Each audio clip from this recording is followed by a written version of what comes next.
Hello out there, welcome to my new show, Paranormal Dimensions. My name's David Young. Thank you to the team at Paranormal UK Radio Network for having the faith in me and for their support in getting this show off the ground. Thank you especially for Andy Mercer yesterday, who spent 2 hours with me setting up this messenger thing. So anyway, right, hopefully it's going to be the first of many, so be gentle with me. I hope to have many interesting guests and cover some fascinating subjects of the paranormal. I'll say at this point that we're all on the same journey of discovery, and we may travel through many dimensions of the paranormal together. If you'll decide to accompany me on this, then this strange journey, I will try to keep you safe from harm. Oh, and some BS. Right, talking about BS, I'm going to introduce you now to my very first guest. Now, I'm not saying she's BS, but she's actually been a very serious debunker over the last couple of years with something we may get into here, but we'll certainly be pointing you in the right direction to see what we're talking about. Right, her name is Sacha Christie. She's a very good friend of mine, and she's going to be fascinating, I'm sure. Hello, Sacha, are you there? Hi, David. Yeah, I'm here. Sacha, lovely to speak to you. Thank you for having me on as your first guest. Oh, well, I couldn't resist not having you on, to be honest. It's you know that I need to feel comfortable at least on my first show with something like that. And I know that you've got some fascinating stuff to tell us all about, and really I'd just like to let's start off by saying, how did you get into the paranormal world, if you like? I know you've had you've had some experiences of your own. Well, I didn't actually get into it. It just wouldn't leave me alone. So I ended up trying to figure it out. Even as a kid, I had weird things going off around me, and always felt, strange in certain places. Woken up in the middle of the night, terrified. And you just think something's watching me. Anyone who's had that experience will know exactly what I mean. Yeah. But that used to happen when I was a teenager. Yeah, I had lots of weird experiences, and so I don't feel like I actually chose the paranormal. I feel like it dragged me into it, kicking and screaming. Yeah, I think that's what happens with most people who get involved in the paranormal, like mediums, for instance. I don't think they choose to be mediums. I think they just end up doing it because they're chosen from the other side, aren't they? Yeah. I mean, I've told my little story about when I was a baby. I was in my cot, standing up at the side.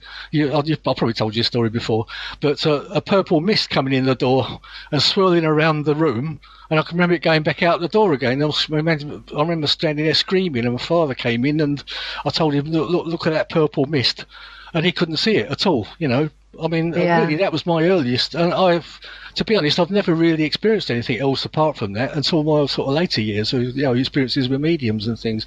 So yeah. It was just one of those strange things that I've never had an answer to it. I don't know if there's anything that with a purple mist meaning in it, but I don't know. It's funny you say that. I had a dream about a green mist. And there was a knock on the door, and two people were there, and there was a green mist.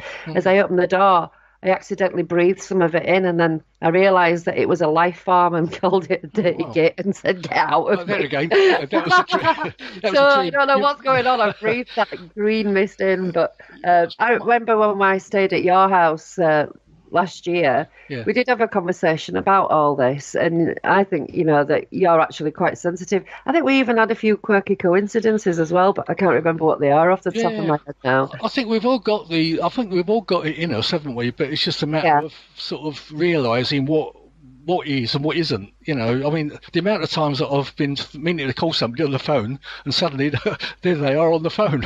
Yeah. It's like as if you think, oh well, I can imagine it's coming over the airwaves or something, and it's getting into your brain. It's weird. It's weird, that, isn't it? The number of times that's happened is ridiculous. Well, it happened to me recently, actually. I've got a friend over in the States. She travels around a lot. She's called Barbara With, and I think it's pronounced With.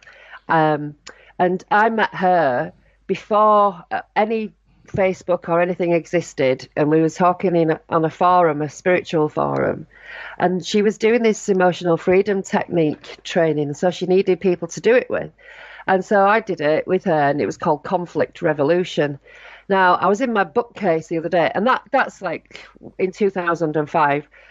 So we kind of drifted apart on Facebook, haven't spoken to her for a while. She's always up to something. She's like me times 10. She's like me with her act together.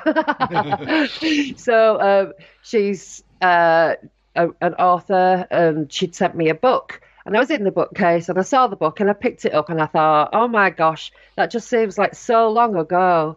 I can't, like a million lifetimes ago, 4 Sashas ago, And I put it back. I thought, I'll have to read that again, And then I got a message from her the other day. Hi, I'm at a book signing in London, February to March. And I've got some spare time and I'd like to come see you if that's okay. And I was like, yeah, great. It's really strange, isn't it? Yeah. I mean, you must have been drawn to that bookcase knowing something was going to happen, It's like that. That's how I get it. It's like that. I'll think of somebody and then a little while later they'll turn up. I mean, it works in awful ways as well. Like a friend of mine, he died last November. The November before. But I had this awful feeling that 3 weeks before he died, he'd actually died, and he hadn't died. So I kind of was sort of like beating that feeling out of myself, thinking, where's that come from? And it bothered me that much. I spoke to my mum about it, and I spoke to my daughter about it, and then he did die 3 weeks later. So it's always a bit like it's always a few weeks notice that I get, but I don't realise what it is. You can't go and warn them about it or speak to them about it, can you? Because it's one of those things that's unspoken, isn't it? It's not an unspoken knowledge. Oh, I had a dream that you died. Yeah. Well, actually, no, my friends, we do talk like that. But I did try to get hold of him. You did? Yeah, I did, but he changed his number, and it was just sad.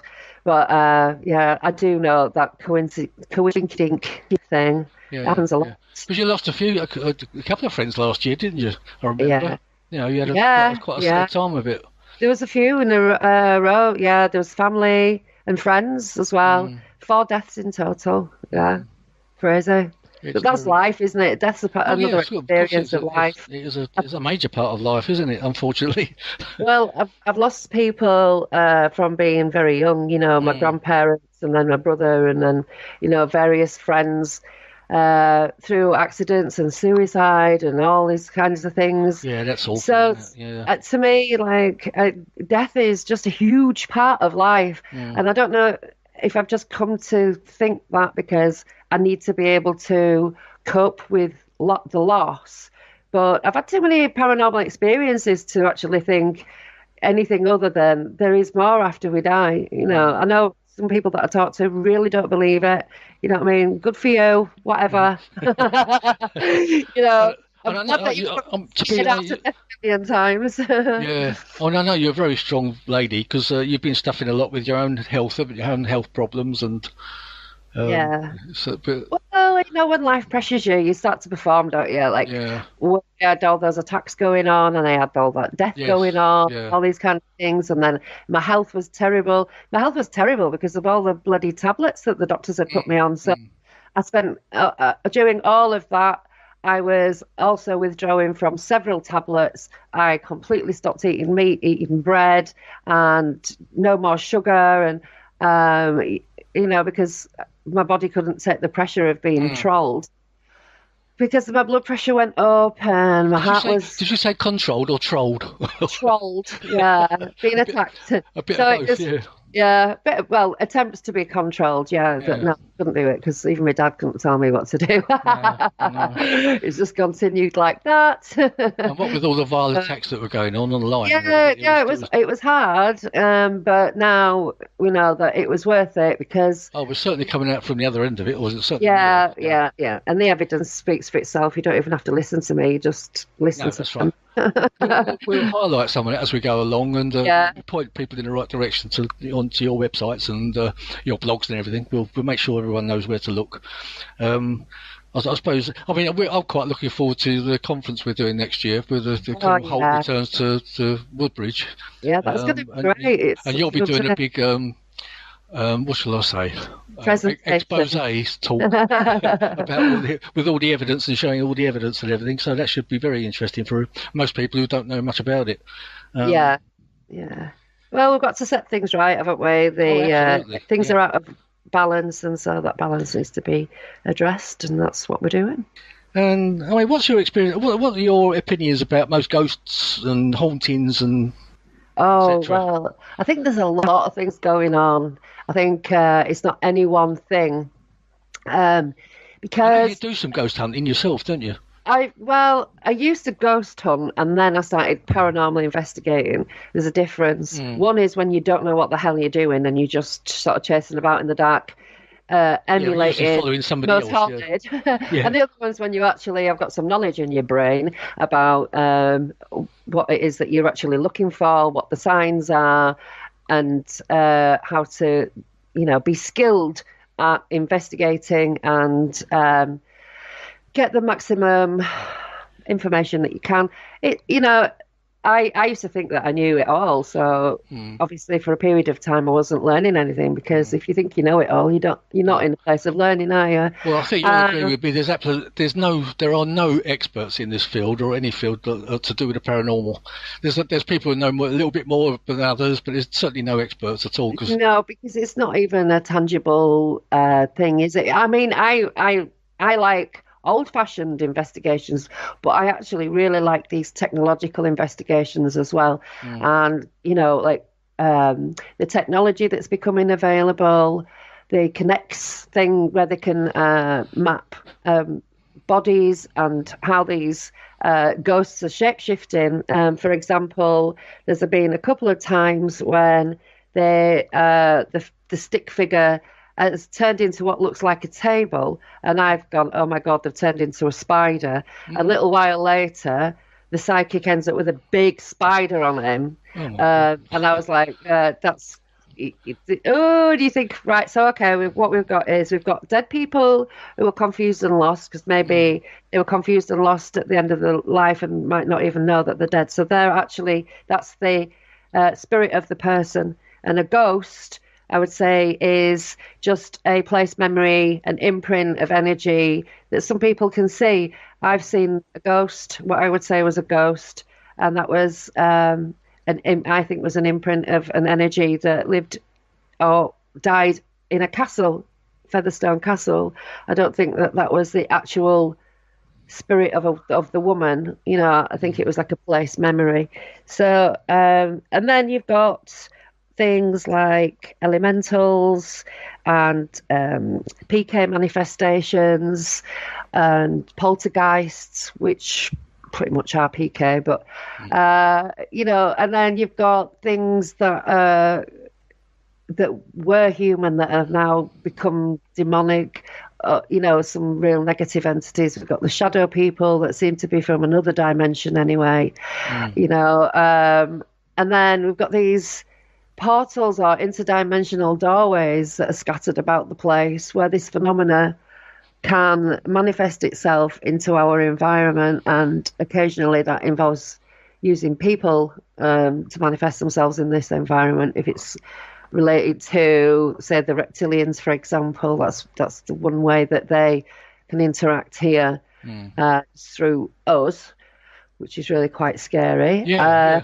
I mean, when I used to hear those stories about reptilians, and I think, oh, what ridiculous. But the more you actually, it does sound ridiculous, but the more you actually look into it and actually study it, there's awful lot of, and there's so many people all over the world that have had those same experiences, haven't they? It's not, and so many that have seen it. There's people that can see things in our environment that we all can't see.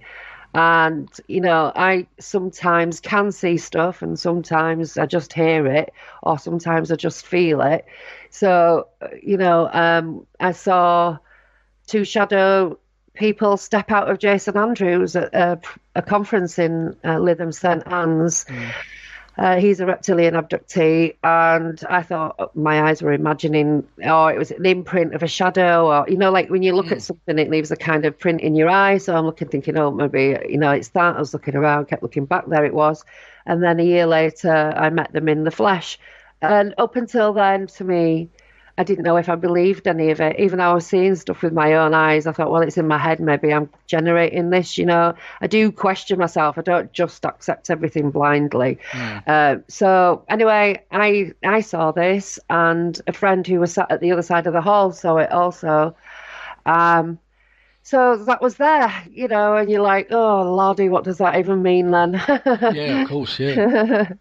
I mean, You talking know, about old castles and things. When I heard Richard Felix speaking a couple of years ago, but in Nottingham, I think it was, and he was talking about spirits seem to imprint themselves into old stone. It's like a magnetic recording. He seems to, yeah, that's his theory. I think I've seen that before as well somewhere. What do you feel about that? well, I think stone is full of crystal, isn't it? So Yeah. it's crystal star energy. That's what they do. So I guess that with it being a lot of these older buildings being very thick walled because of the cold, etc., that it takes longer for these imprints and these explosions of moments to escape through, if you think about it in terms of electricity, that it's all ions, positive or negative. They need to discharge off a positive one, and a negative one needs to hit each other, and then they both disappear. But I think that because of the stone and the crystal, it's a slower process. But I reckon the crystal will probably always retain that energy, but it just depends on how much other activity has happened on top of it and how far back in layers it goes. So I think that's the stone tape theory, and I don't know if you actually need that kind of thing for a place to have memories, because there's areas out in America, say, where there's just vast wilderness where Sure, yeah. people used to live and there's nothing there, but people are still having paranormal experiences. And in woods and things like that, yeah. Yes, Yeah. exactly.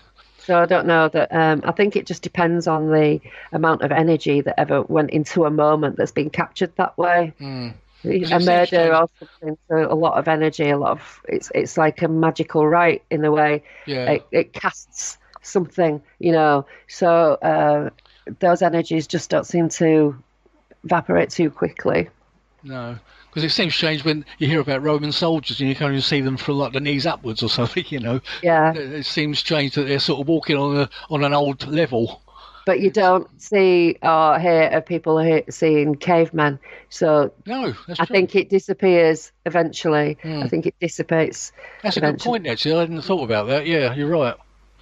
Yeah, it's interesting. You were talking about instruments and things and portals. We know there's some fake instruments and things out there that people try to sell. Yeah. You've had a bit of experience of that, haven't you? With with a certain person, a certain person with portals and God knows what else. I know. It's an alien telephone. Yeah.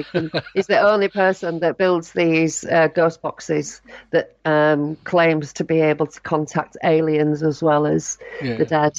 So, yeah, that's quite amusing. You have to tell SETI just to pack it in and they can sort it out for about That's right, yeah. £80. I think he's had a few complaints from people, hasn't he? By the sound of it. A few videos of him. Yeah. He's naughty. So what do you expect? Yeah. But generally, the tools and the meters and things you use. What's your opinion on most of them? Like the K2 meter and everything. I love the K2 meter. I mean, they were, you might not know what it is that you're dealing with, but it's something in the atmosphere around you at any one time when there's no earthly reason for a spike of electrical charge to be there, unless there's something that we don't understand in physics, where there's kind of clashes and energy clashes or energy clash zones. So I love the structured light sensor cameras that pick out the stick figures, the REM pods that go off. I would love to have 26 of those, because instead of using a Ouija board where people can cheat, you could have one for each letter of the alphabet. That's if they are obviously sort of fairly modern and can read. I know how to spell things. Right, yeah. I did think that an alternative of sort of pictures could be done for people who were illiterate, because, well, in older days, people just didn't learn how to read and write, did they? So that was for the religious folk and royalty and etc. So, yeah, I do like the technology, but I also really like the old-fashioned ways of doing things, like I don't like table tipping or anything like that. I don't really believe in that, to be fair. You don't. I've had a couple of experiences with the table tipping, and I was actually blown away by it. You could actually feel it felt as if there was a force under the table tipping the table up, because I took my hand off the table and it was coming from my side, and I was going under the table. There's nothing there. It was quite weird actually, because the table was tipping away from me, and you could actually. And I tried pushing down on the table from my side, and it felt like there was a force there, like a springy force. So. Explain that, I don't know. No, I've never had anything like that, and I'm just not convinced by what I've seen on the TV. No, it doesn't look convincing, I've got to admit. And the same with Ouija boards. I mean, normally people just say, is anybody there? And you're sort of saying yes and no, and you don't really get anywhere with it, do you? Because it's, but all these things, like people go, oh, bro, you Ouija board, it's really dangerous, don't do that. And then they get a K2 meter out, and it's exactly the same thing. It's just a communication device. So, you go, oh, you don't know what you're doing, you're opening and closing. Well, do you open and close with a K2 meter? Or do you just go zooming in, waving it around and waiting for some reaction? It's more dangerous, I guess, with a K2 meter, because at least with Ouija, we've had all this fear pumped into us, and then we're like, oh no, we've got to do it this way. You should do it that way with, protecting yourselves with whatever piece of equipment that you've got, and then you should store it in a box that has some sort of like a load of salt in it, for example, or mirrors, or wrap it in a black cloth, put it in a wooden box like you would your tarot cards, because all of these things are exactly the same as the Ouija board. But people don't look at them like that, and so they don't think that they need to protect themselves. And then you've got other people who say, I don't want to protect myself because I want to feel what's going on, and then you have a danger of attachments, things following you home for a while, and your life ending up being destroyed, or your relationships, or because when you're living with something like that, it puts a pressure on all of you, because it literally wears you down, because it's taking all your energy and it's manipulating arguments and things like that. So these things can totally destroy your life. So I think there's a lot of negligence in the paranormal investigation, but people who are trying to find out if something exists are not the same types of people who know it exists, and they're going to try and do something about a situation in somebody's house, for example, or whatever the situation might be. You're not going into somebody's house and going, is there anyone there? Come on, attack me! Is that, and then run away screaming when something. Yeah, then hide behind Aaron.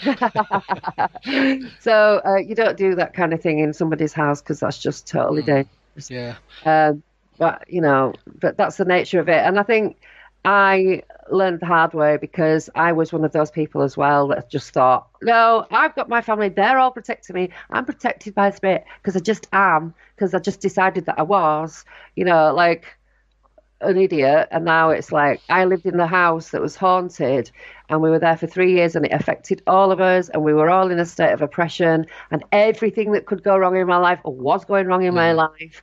And it was all because somebody had been doing Ouija in that house without any opening and closing, doing it when they were drunk, whatever, just dangerous practice. There's a little dead boy running around, and some awful dark thing. Don't even know what, but you could feel it, and all my kids were affected by it. And in the end, I ran away. I had taken part in a documentary for the BBC about 7/7, because it happened on my doorstep, literally. And then I started getting harassment from the police, because it was like, oh, they didn't say it. They didn't come and say, Sacha, you could be staring a hornet's nest here, stop it. I'd have gone, oh, I didn't even think of that. I was just mad about the lies being told about the people that I knew. Yeah. And then it was also haunted, and my daughter was in trouble at school all the time, and it was like my son was in hospital all the time with all these bad ear infections. He just could not get rid of them, and he was having conversations with something that we couldn't see, and he was too scared to tell us about. And then it was just one thing after another. So in the end, Dave just said, move to Liverpool. So I did. Dave is your partner, not me. Oh, yeah, not you. Yeah. You don't live It's another Dave. Yeah. It's you had some experience with dolls as well, didn't you? I know you collect dolls, and you had you got eBay and everything, and Well, no, not you had to get really. rid of it again, didn't you? I just what it was I like, because I'm disabled. I can't walk very far, so I don't go out a lot because it kind of it hurts. So my life is online, but my home life as well, my social life is online, should I say. I get bored, so I have to have lots of hobbies, and things to do. Sure. And it was, I don't know, I can't remember what, probably July or something like that. And I thought, oh, I know what I'm going to do. I'm going to have a look in the charity shops, see if I can find one of those porcelain dolls, and then I'm going to do it up to make it look spooky for Halloween. Yeah. And so one day I was up in the village and I walked past the charity shop and I thought, oh, I'll go and have a look in there. And as soon as I walked through the door, there she was on top of the shelf. So It's as if you knew it was there, that you were going, and it was sitting there waiting for you. it was just weird that I just sort of felt this. Oh, I'll have a look in there. And then as soon as I walked there, she was just there on the shelf, and I thought, oh, I wanted to get one of them. I wanted to decorate. Oh, perfect, because she wasn't too big. She was maybe 12 inches. Do you not think you were drawn to it? Maybe I do now. Enter in your head, and it's. Yeah, well, I've been in that shop a few months before, and I don't know if that doll was there then. Like I said, I don't go out very often, so and so I've gone. I just went in and I grabbed it. I was out in and out of the shop within like 2 or 3 minutes. You didn't nick it, by the way. Yeah, it was just empty. I went, I'll have that to the counter, and off I went with it in my bag, and got a taxi home, and then I showed my daughter Daisy, and I went, oh, look what I've got. And she went, get that effing doll out of this house now. And I went, don't be ridiculous. It's just a doll. She's like, well, she's watched Paranormal Witness with me enough, you know what I mean?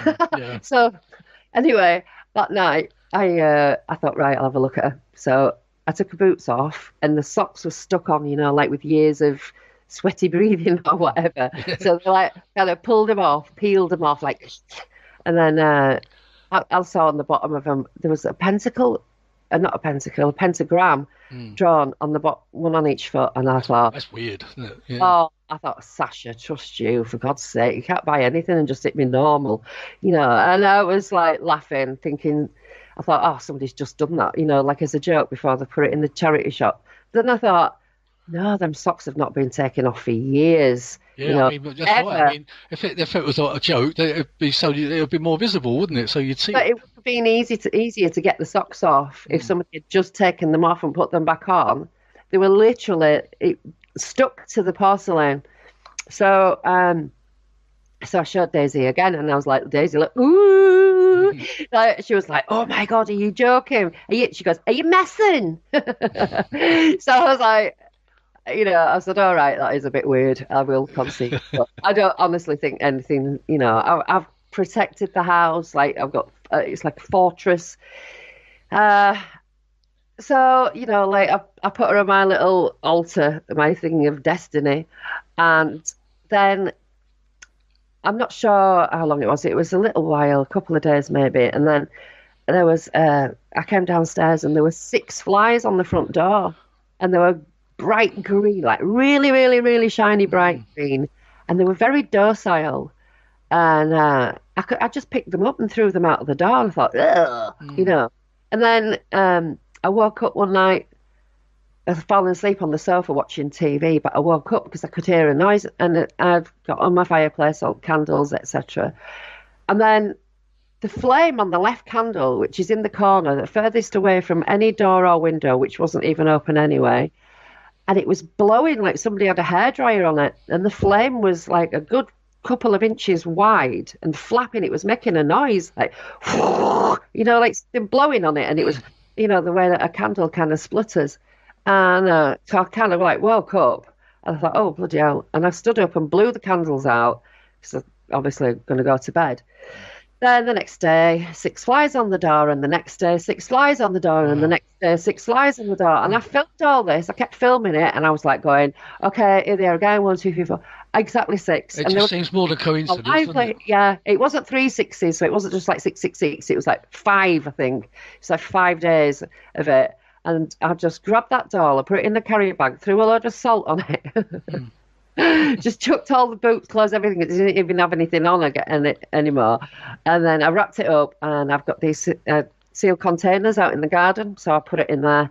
So then my daughter, she's saying, "Oh, I had a dream." She had it a few times. There was a young girl with dark hair outside in the garden, screaming at her through the kitchen window. Oh, wow.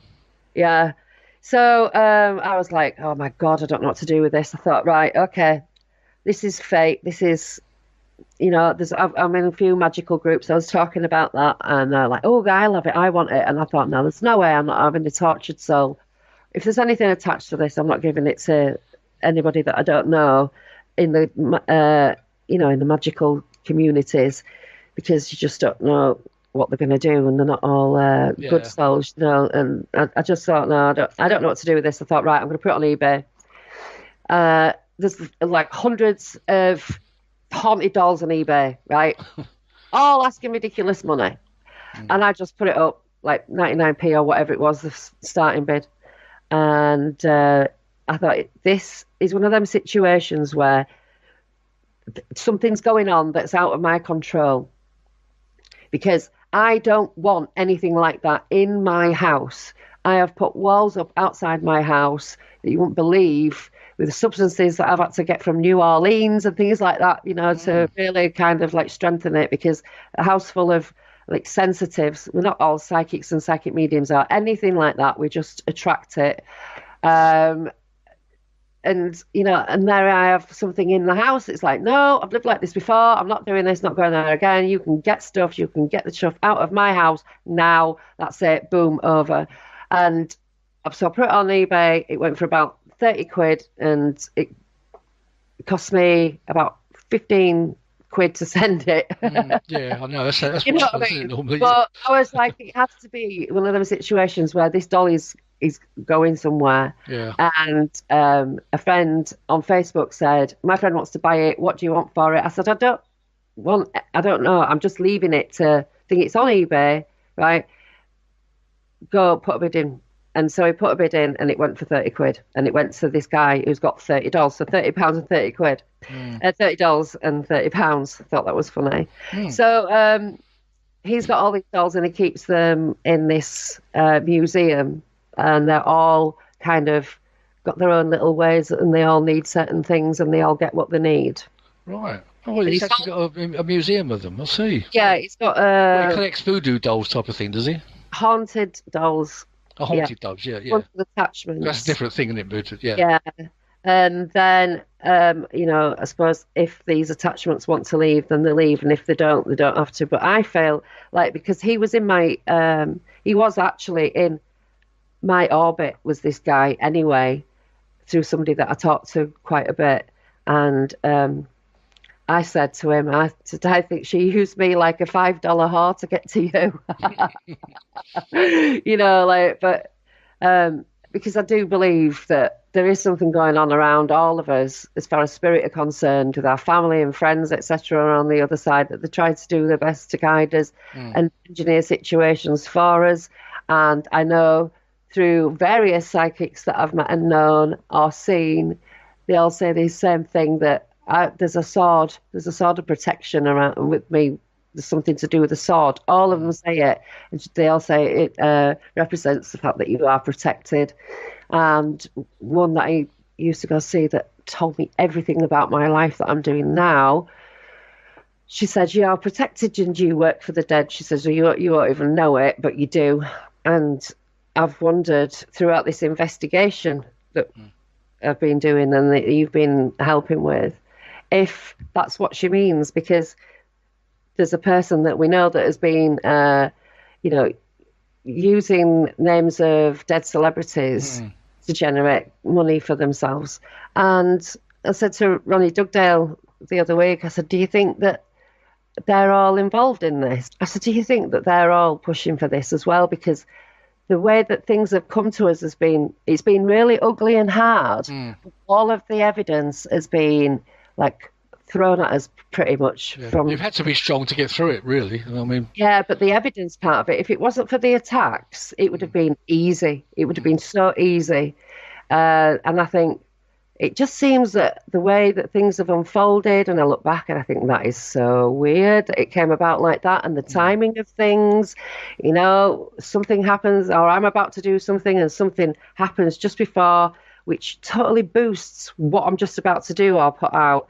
So I've begun to think this has got a life of its own on the outside of me, that's not just anything to do with anyone in the community, but maybe in the community on the other side, because there's so many dead people that are being used and abused for money and fame. Yeah. If I was one of them, I would be really angry, and I'd be saying, "What is this guy doing? No way! I'm going to do whatever I can to stop this." And it just feels like that's how it's been.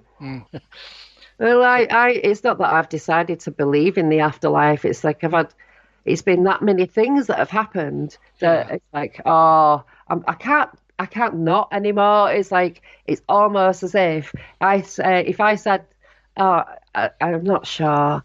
All of those people that I have known will all be screaming at me and laughing at me, like, well, right in front of you.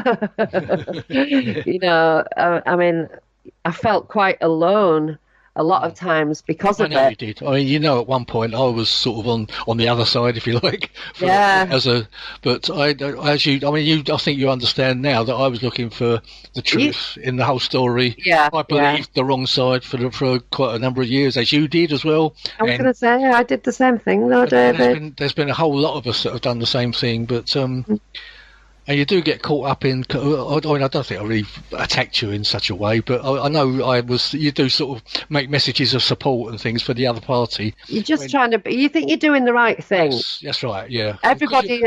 Because you're relying on those lies that you've been told from the other side. Yeah. And it's only when you come to realise those lies for yourself that you realise that you're on the wrong side. Which is what happened with me.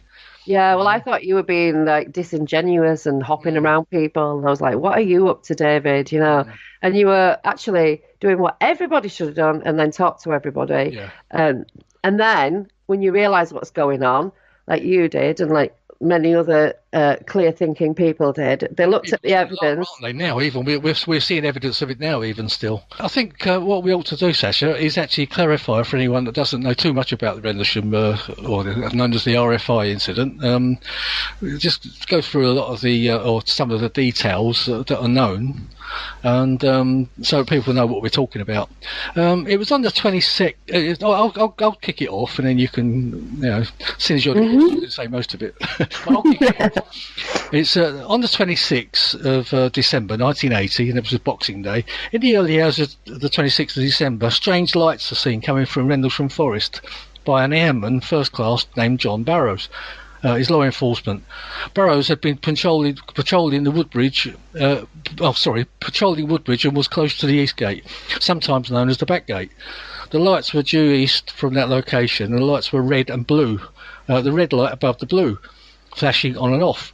Burrows alerted his supervisor, Staff Sergeant Bud Steffens, and both men watched in amazement. Burrows had been stationed there for around 17 months. His first thoughts were of a downed aircraft, but not one of the A-10s, as none were flying. Security at the base were being a major issue at that time. Burrows and Steffens unlocked the combination lock of the East Gate, and they drove a couple of 100 yards or so down the public road. Then they turned right and drove a further 10 or 20 yards before reaching a left turn where a small track led into the forest. At this point, a white light was visible, as well as the red and blue lights. The white light was particularly odd and seen coming towards them.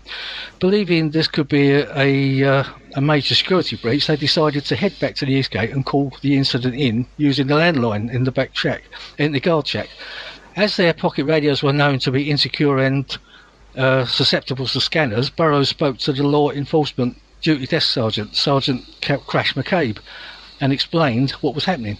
Steffens confirmed what Staff Sergeant Burrows was saying. McCabe suspected a downed aircraft also and passed the problem on to Staff Sergeant John Coffey. Coffey then called on duty Flight Chief at RAF Woodbridge, who was named Staff Sergeant James Penniston. Penniston wasn't briefed about what was happening, but was told to proceed with his rider, Airman First Class Edward N. Kapensag, driving to the East Gate with blue lights flashing to rendezvous with the Police 4 and Police 5, the call signs for Burrows and Stephens. I don't know if you want to take it over from there, Sacha.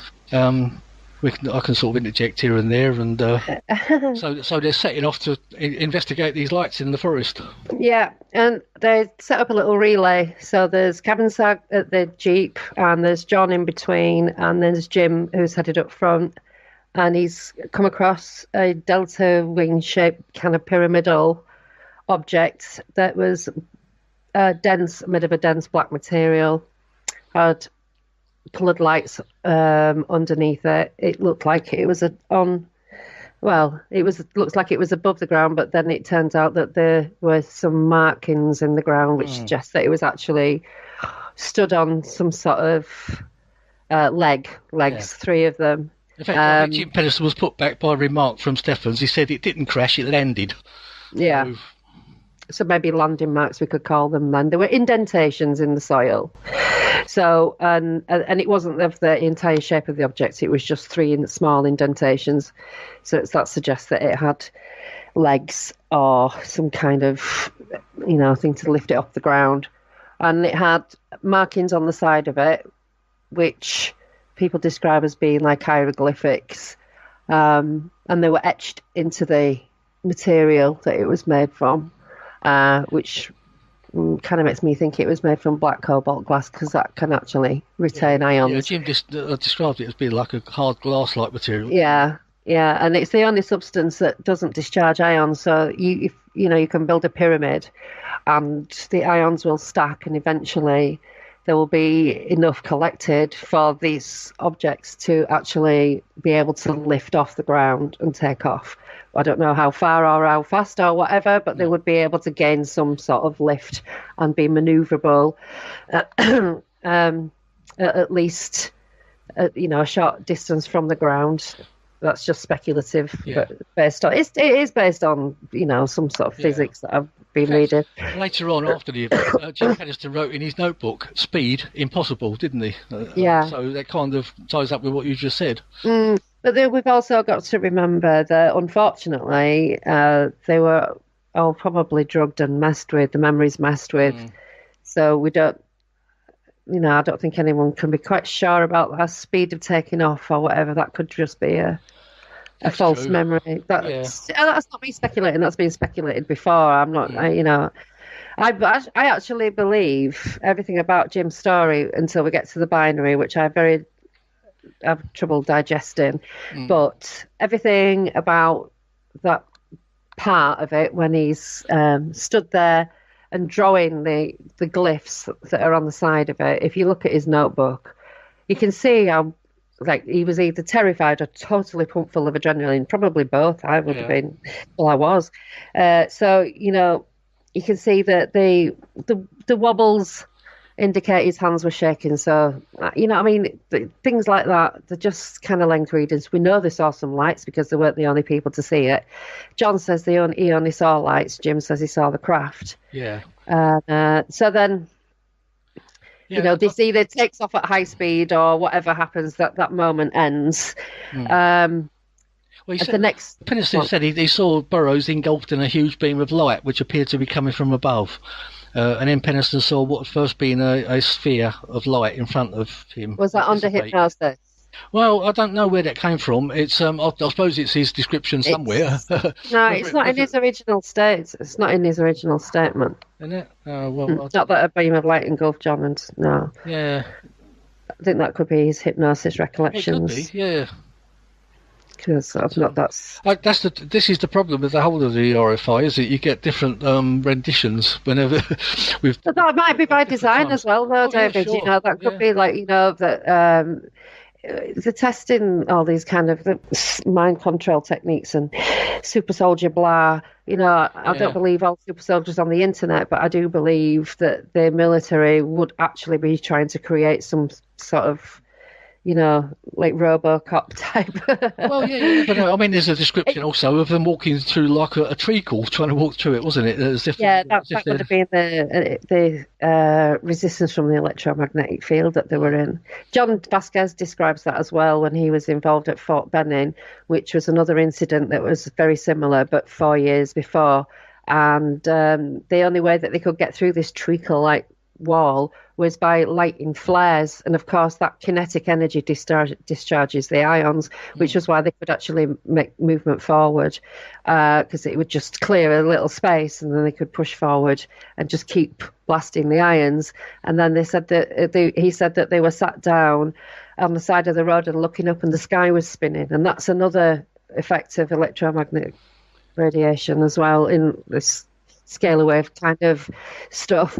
It's all very high tech, and I found some documents online that prove that the military and the Department of Nuclear Affairs had commissioned some tests which got to be very kind of high tech and a bit Buck Rogers, and there were people like J. Car involved in it, so this really happened, and I had in mind that that's what was happening at Rendlesham. It was in the right area, it was in the right year, it was the right kind of situation, but I wasn't there, so That's right. This is the problem, isn't it? It's we can only go by what the witnesses' experiences were, but even if it was some kind of like really, really sci-fi high-tech test, it was set up for them to believe that this was a real event, this was real, because it was, these realistic situations to test enemy response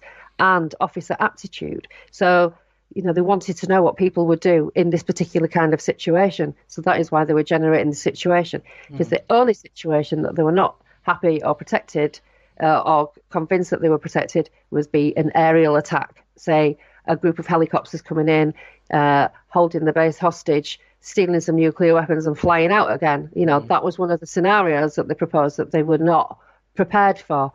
So it got a little bit wild because they were using a lot of electromagnetic weaponry, and research and development was, off its head at that time, like the Wild West, really. Yeah, and it really was, because I've looked into it and this is what was going on. But, and I said, I think that's what happened at Rendlesham. So, it would appear to be all that, but I'm not going to get into arguments with people who actually lived it, because it's just not my place to, but that is thoughts, So then the second night was an incident with a Lieutenant Tamplin, who was a female officer who was driving to the base. I think she was going on duty, and a blue sphere of light entered her vehicle, and she completely freaked out and jumped out of the vehicle and was totally, hysterically frightened. And to be, she wasn't on duty that night. Don't know any more about her. Nobody really knows anything else. And if they do, they're not putting it forward, because, why would she want to be part of this craziness anyway? So the third night is when the phenomena returns, and Colonel Holt is pulled from his the proceedings of the Christmas party on Woodbridge, and he went back to his wherever he lived, got a tape recorder, got changed, and went out with Adrian Bustinzer and other people, I think Sergeant Swift and Ball, etc. And that's when they were following the lights through the trees, and he saw the big red kind of blinking eye, and little white lights and red lights kind of moving through the trees, and beams of light coming down from the sky, all that stuff. And that's where the Holt tape came into being, because he took his dictaphone with him and recorded himself talking while this phenomena was occurring. So that's basically the Rendlesham Forest incidents. And I do believe that when I spoke to Colonel Holt, and he'd said to me he doesn't believe it was a test, and I didn't contest that's what he said to me basically as well. I'm not going to contest that, but he does think that whole area is a bit like the Skinwalker Ranch, which pretty much is, because of all the other phenomena that's been seen there over the decades. There's definitely a weird area, as we've been talking about, you know. I mean, the other thing that gets me is when the Burrows and Pedestal, they had some sort of like 45 minutes missing time. I don't know if that's actually... I don't think John agrees with that. I think that's Jim's guess. And John disagrees.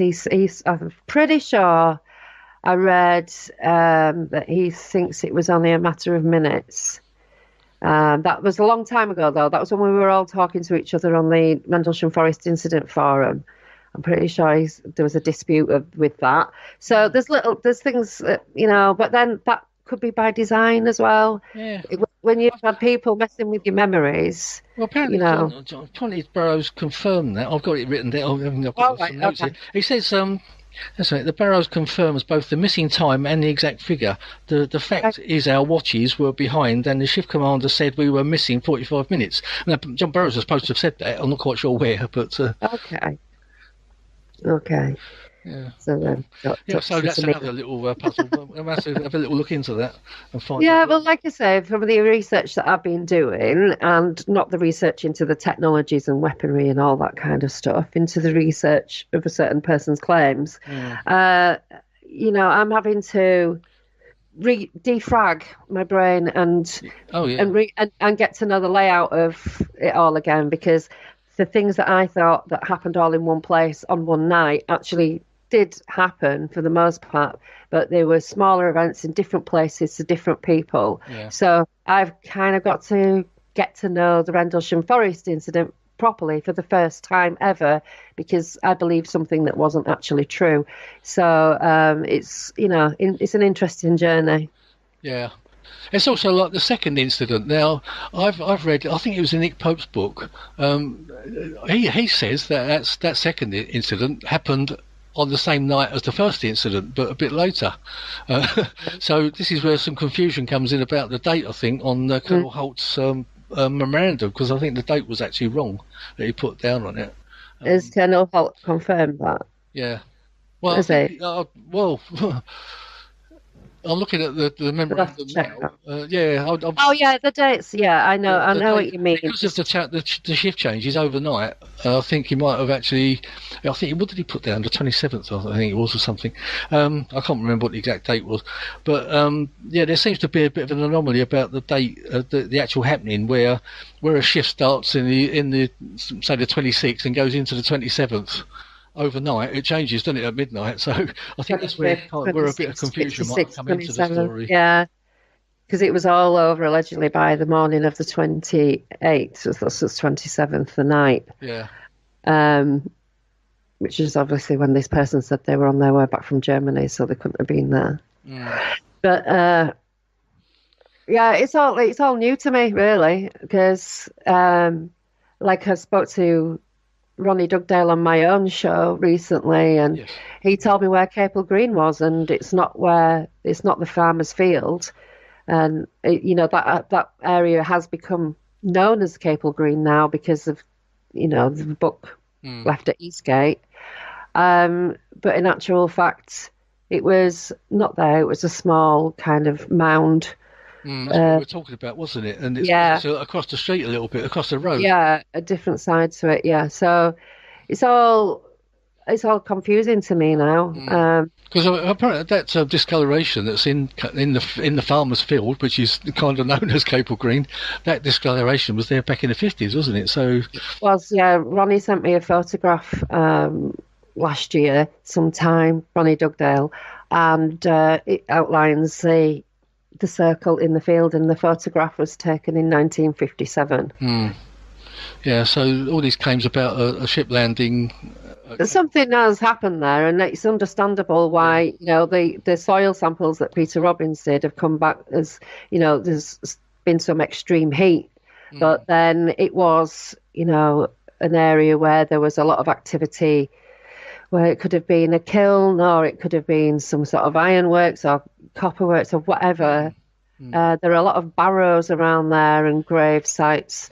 There's been a lot of battles fought, Sutton Hoo, and that's not too far down the road, is it? And it's absolutely rife with history, and there's always had life there, and more so than it does now. So it could have been one of a number of things. All are interesting archaeologically speaking, but nothing, unfortunately, nothing to do with that. But you know what's interesting though, David, is when Peter Robbins went back to Rendlesham Forest that first time, they actually did have a UFO event then, and that's actually caught on the conversation on the recording that they made. So, you know, they have it again, but I mean, they saw personnel, Army or US Air Force personnel, as well as the phenomena. So that says to me it wasn't really the phenomena, because I think it was probably something. You know, but you're going to get away with it. If you're going to be doing something kooky, you're going to get away with it in an area where people are used to seeing things that are kooky. But so that it's all very real when it's happening to you, and whatever it is, I'm never going to take that away from people. It's traumatic. I've been traumatized by the phenomenon myself.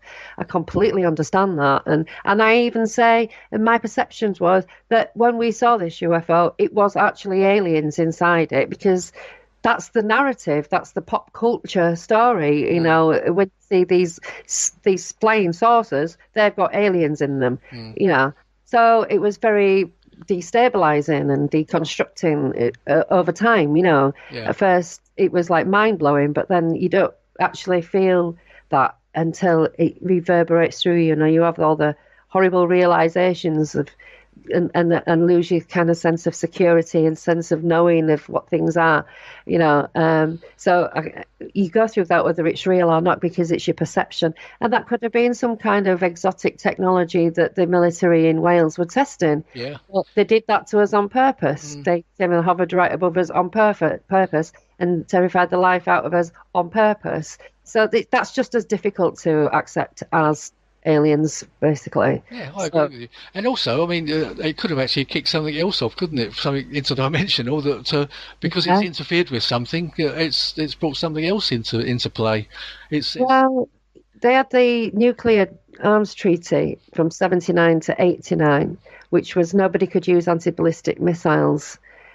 So in that 10-year period, there was a lot of R&D into electromagnetic kind of using electricity and magnets basically to create weapons to stop a nuclear attack, scalar waves, that kind of thing. They were all being worked. That's the kind of technology that I'm talking about. So it's entirely possible that there was some kind of research and development going on in that area too, because the area is known to be very weird, and it always has been. And they could people would see something and just think that they've seen some of the phenomena. So, you know, jury's out for me, really. Well, as I've said many times, I've seen plenty of weird stuff out there with Brenda's pictures and my own pictures and things, being in the woods in the dead of night till 3 o'clock in the morning. You know, it definitely is some strange goings on there, definitely. Absolutely. Yeah, and Brenda's, if you, like I say, good luck at staying at Brenda's if you're going to stay there. It's pretty spooky. Yeah. Oh, there's a thing about the Jim Pennister went in the night after and took some plaster of Paris and that's right, poured it into the 3 holes and waited around for an hour for the mixture to set, then removed the cast and placed them in his knapsack. Apparently a couple of those went missing, didn't they? His one went missing later. And then the one he gave to Colonel Holt went missing. I think Colonel Holt's still got one though. I'm hoping he'll bring it to the conference. Right, I see. He said he might, but he said he has trouble with the getting it into the country and everything and moving it around in his suitcase because they want. Yeah. Why are you carrying this, you big weirdo? I'm hoping he will bring it. Yeah. It's a bit like John's. He's got some molten metal, isn't he? That's right. Was found in the woods that apparently had fallen off of a craft or of some sort. I mean, I'd be interested to see that because Kaz Clark has an interesting blob as well that she found in the Pentrick after the Pentrick incident.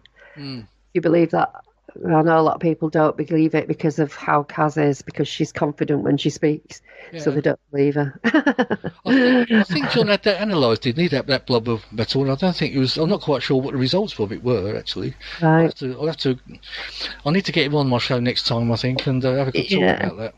Yeah. Well, like I said, all that stuff, all that listening to other people, I didn't do because I was a bit brain blind, Mm. because I believed somebody else and I believed their narrative, and I don't anymore. But it's just one of those things that we believe what we want to believe, I think. Yeah.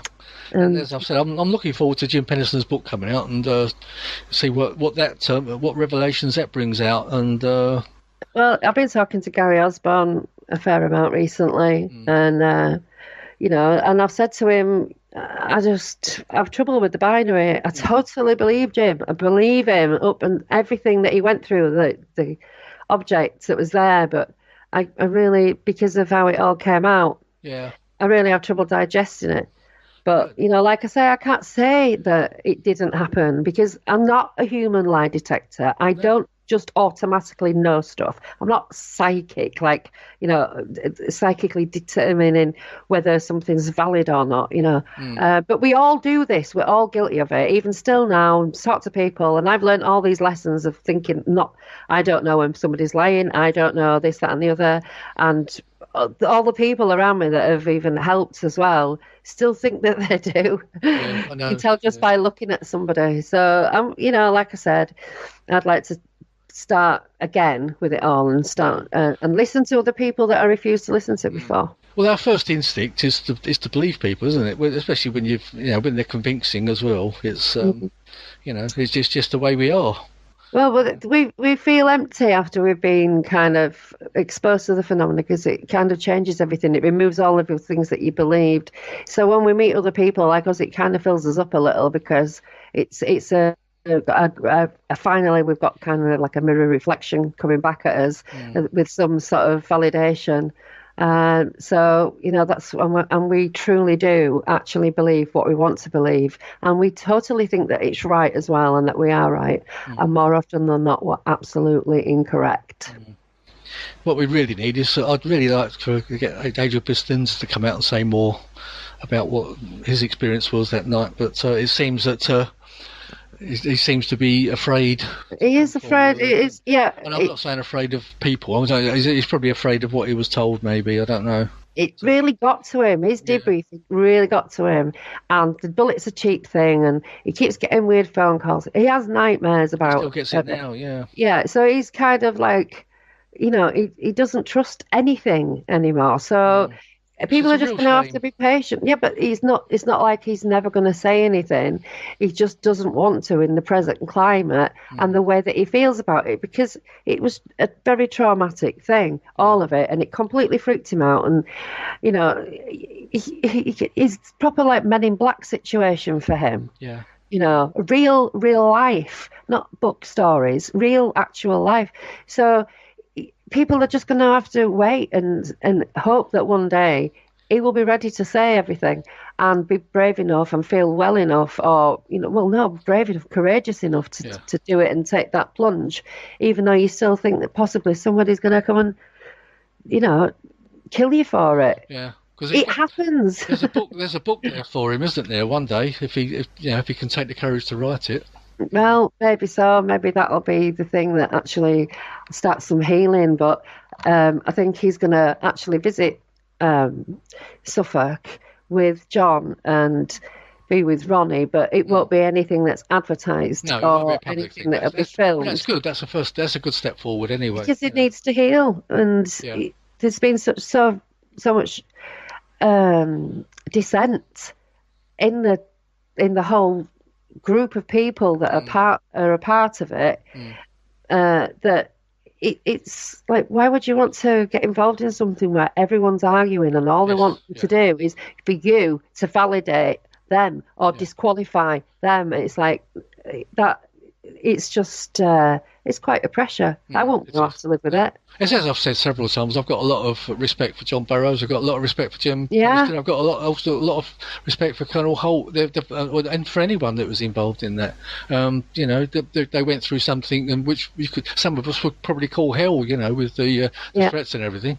But well, yeah.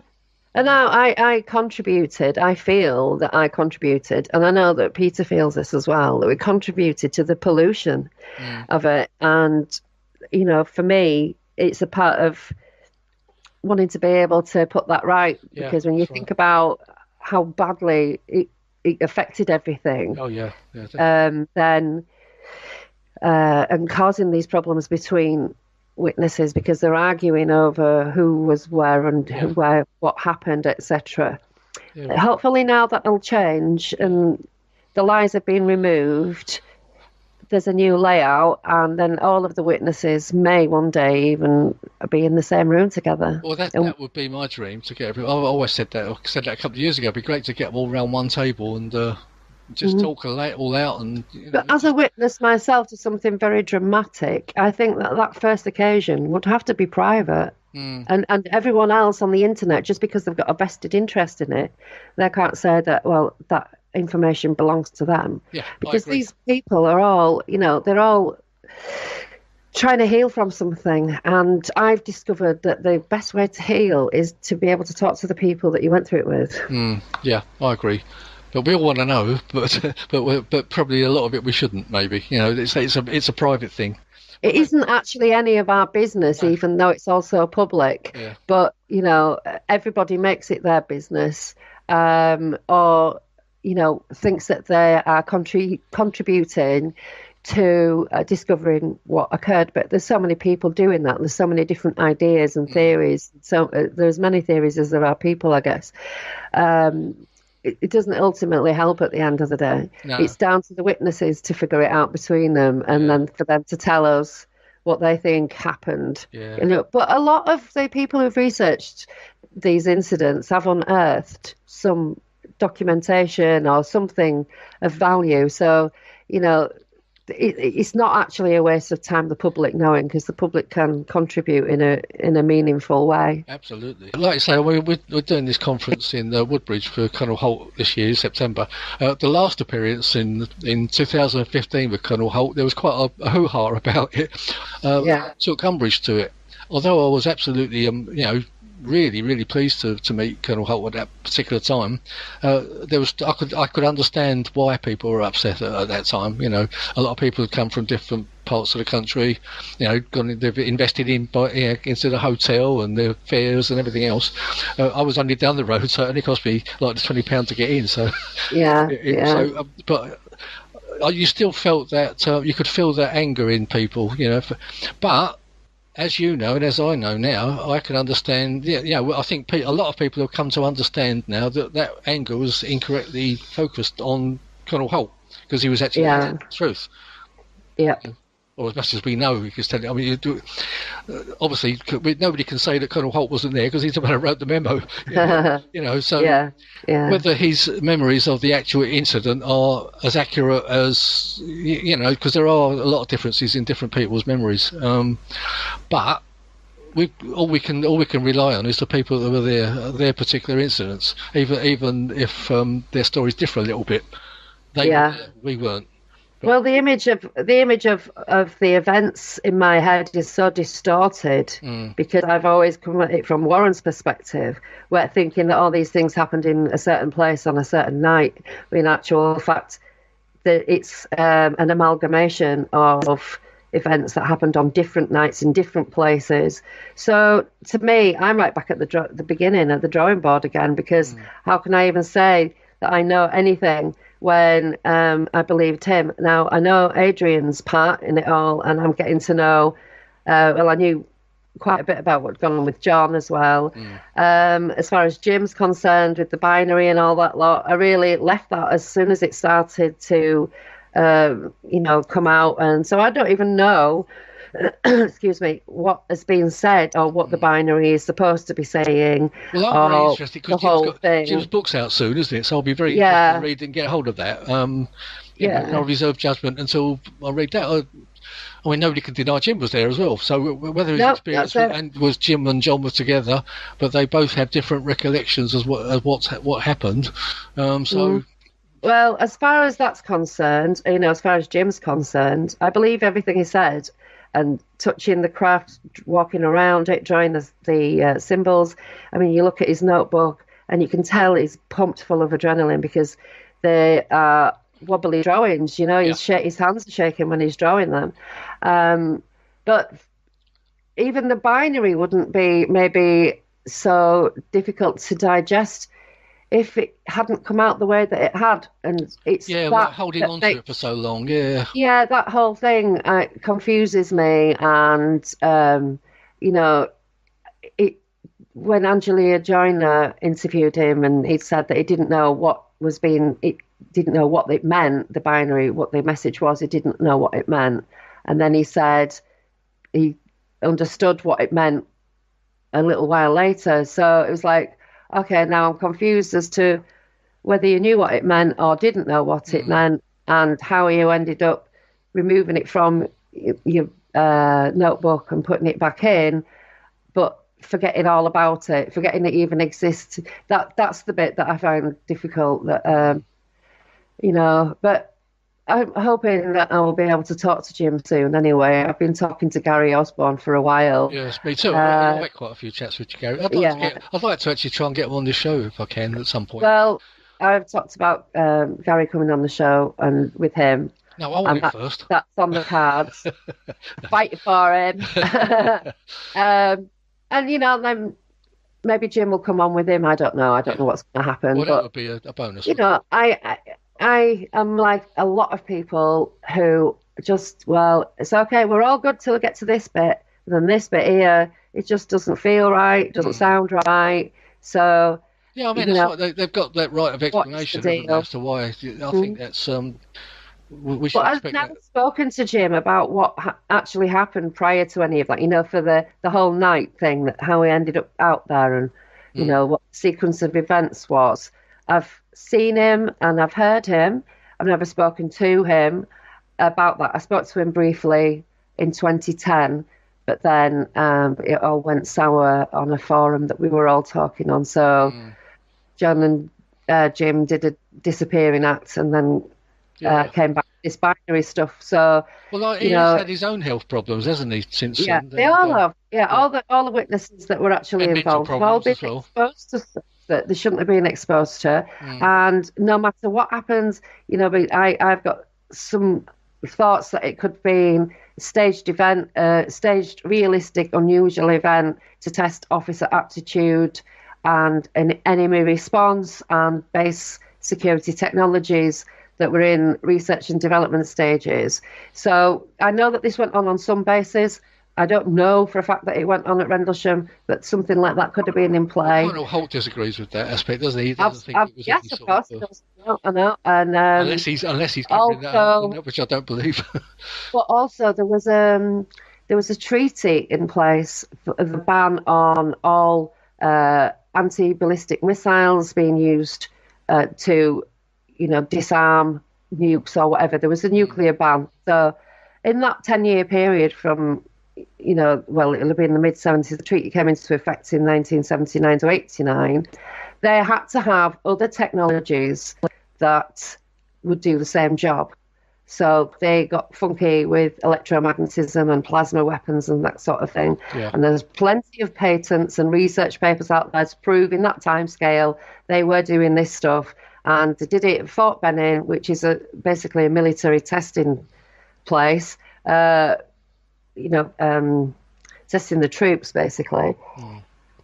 They did a project called Joint Attack Weapon System Test, which involved this big Boeing UAVs, stealth helicopters. It was, a massive, massive training operation, and it was using holograms, parabolic mirrors, electromagnetic fields, plasma weapons, all the rest of it, you name it, lasers, all of it. It was all going on in that. And that's actually a fact with documentation that you can get online. Fort Benning incident, John Vasquez was a witness, and I talked to him a lot about this. and I knew it was a military test, and I had the paperwork to show that it was a military test. And Ronnie was there with me, and we were both trying to counsel him, and he just could not get out of his head what he saw was so otherworldly that it was an alien invasion. And then we have Rendlesham happen, and it's like a wet squib kind of firework compared to Fort Benning, but it was still absolutely massive. So, but it doesn't really matter if that's the case or not, because in that event, they were untrained for that moment. They were untrained to deal with something like that. And so it was all ad hoc adrenaline, looking to your superiors. What do we do?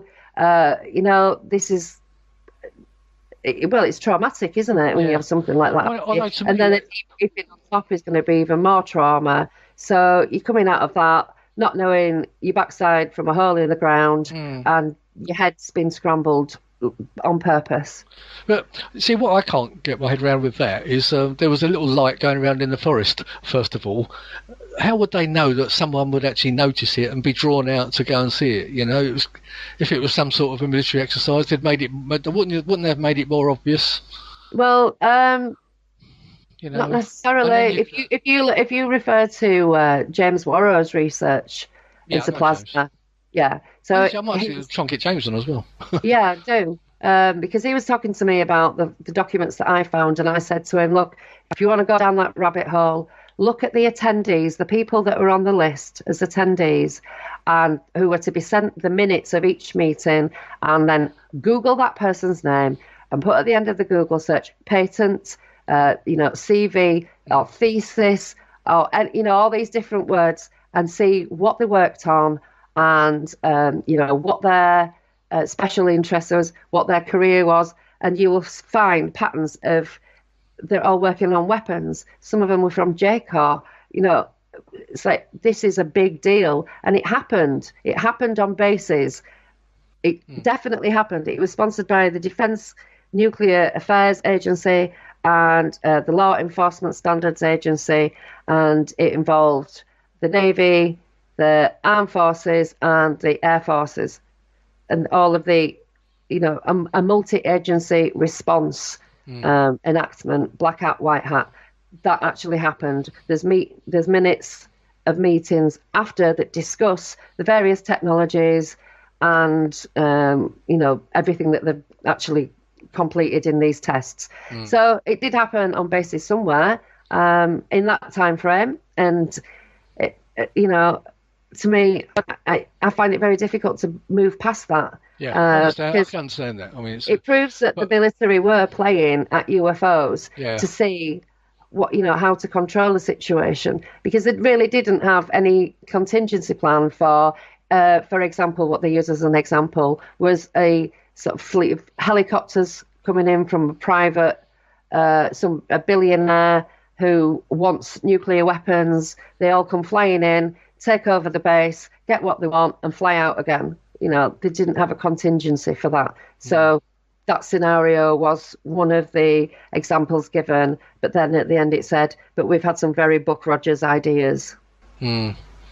But going on that hypothesis as well, it sort of makes a mockery of the aliens landing at the Cape of Green, doesn't it? Well, yeah, because there's only him that said that happened. And the first time he even said it, he was in a hypnosis that he faked. So, his first memory of aliens when he was faking a hypnosis. But, they were where I was going with that was that they were messing about with electromagnetism a lot.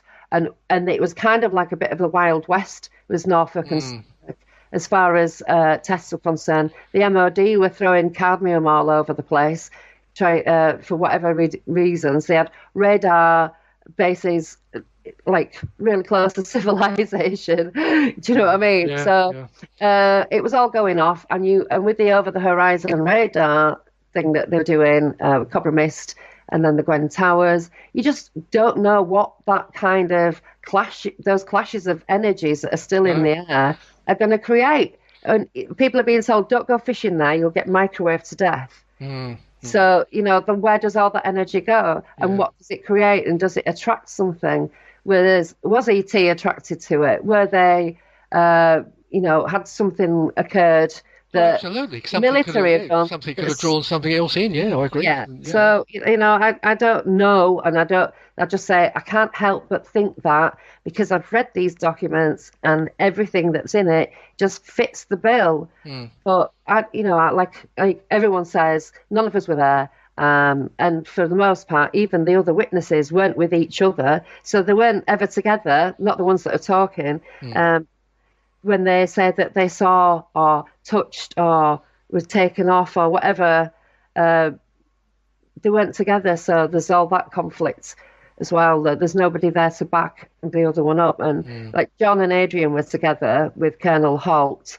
So hopefully John will find a little bit of peace inside himself as well as Adrian, because they both really struggle with it. It's really sad because of this has either happened to them and it's so wild that they're just being left to rot, or it's been done to them on purpose and then they're just being left to rot. I think it's just appalling. I know Colonel Holt's quite close to Jim Penniston. I think they respect each other quite a lot. I know they speak a lot. So, I mean, Colonel Holt speaks well of Jim. So, whether he agrees with I'd like to get his opinions on the binary and everything. That's perhaps we can go into that when we have the conference next in September. Maybe, yeah. It'd be interesting to know where it's going anyway. And Gary's been working hard on that. The book's out shortly, so hopefully everyone would have read, or a few of us would have read it by now, so we'll know what we're talking about. It all went a bit crazy in 2010. It was all very. I mean, Larry was there with his, carry on and arguing with everybody, and people who were there were saying, look, that's not how it happened, and he's twisting it. And on the forum that we were on the Rendlesham Forest Incident Forum, John was on there and we were all on there, and he was asking loads of questions, but people were asking loads of questions of him, like they'd all sort of looked into this to the most finite detail.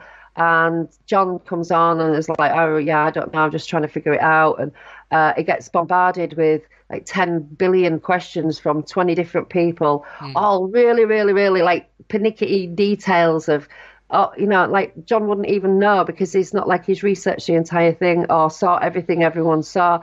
And I felt sorry for him because it must have been so overwhelming.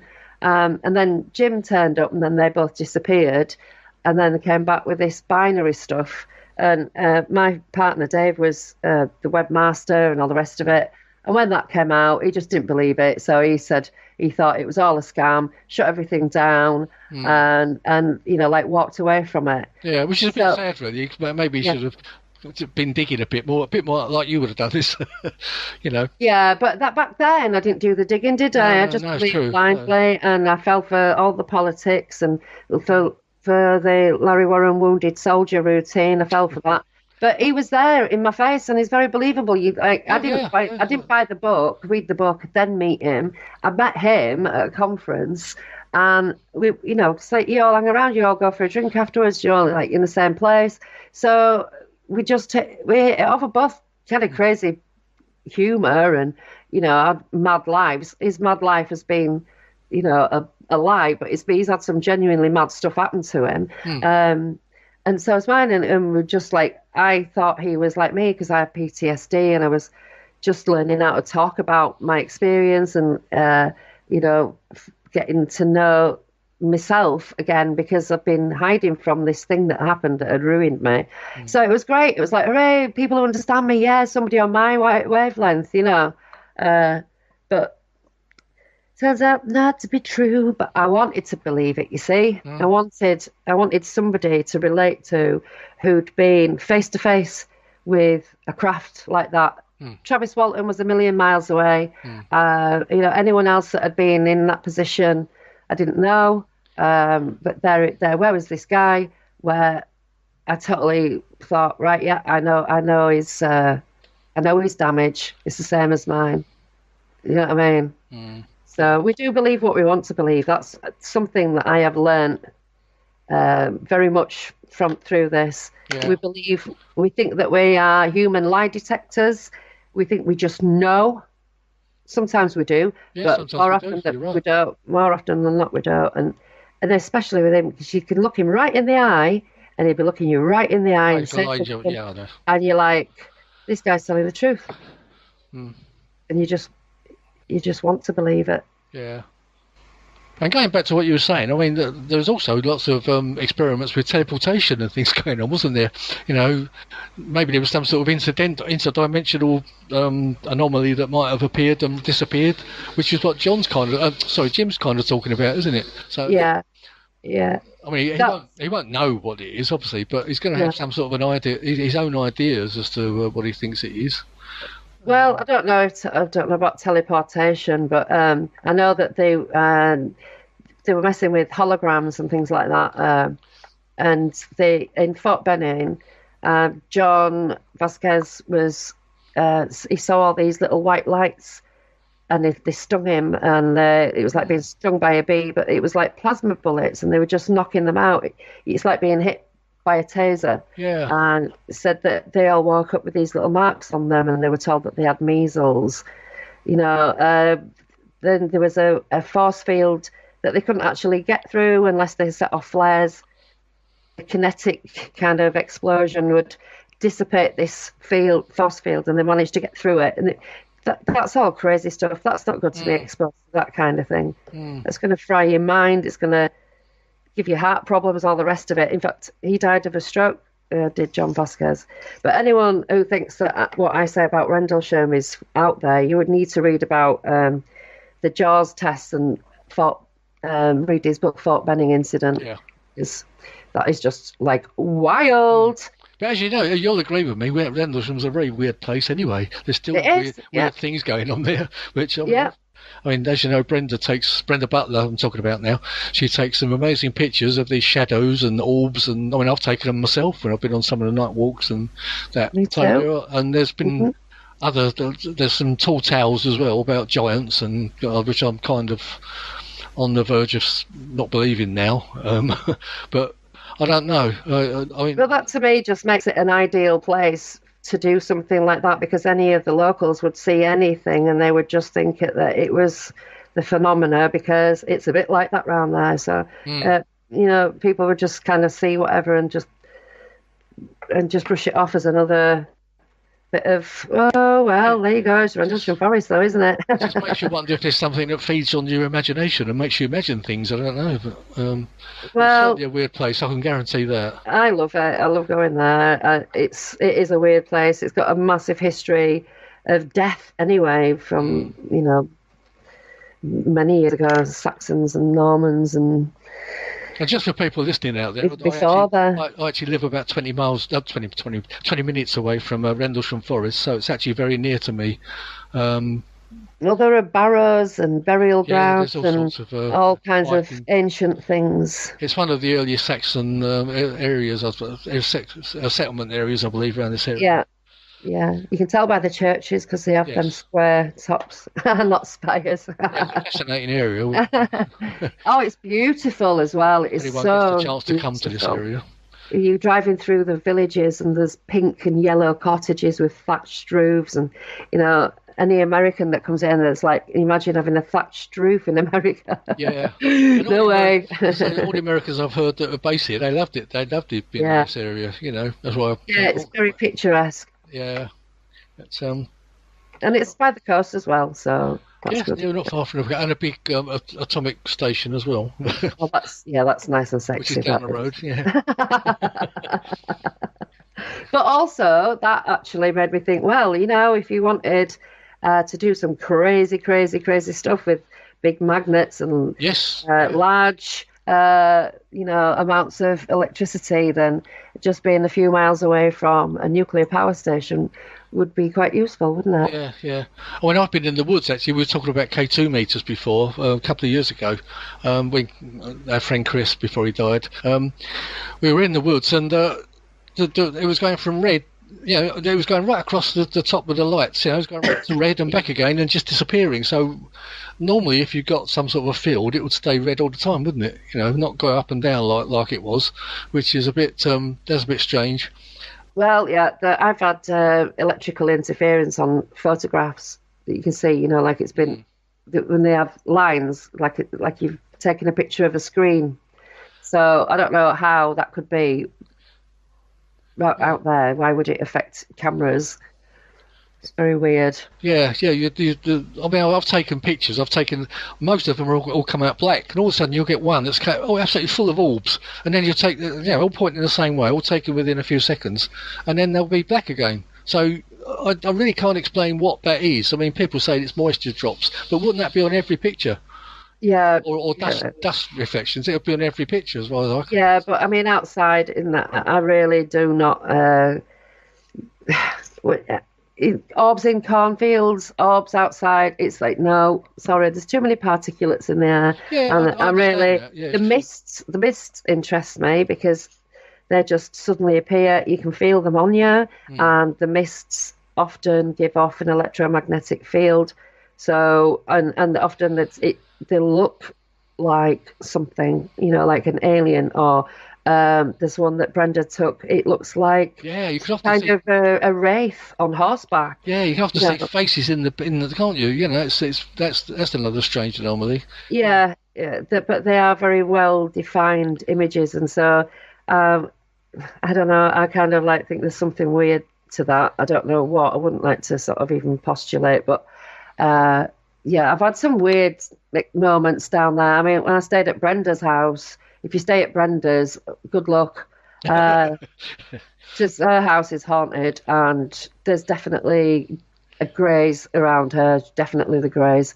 I stayed in her room and I went to bed. I felt weird in the kitchen, like something was. I could feel my hair and see my hair moving, but feel this breeze. It was a little while, but I thought, in somebody's house, you don't know what it's like, and I thought, I don't feel like it's from a window. It feels like something's moving around me, And then I felt like something had put its hand on my head.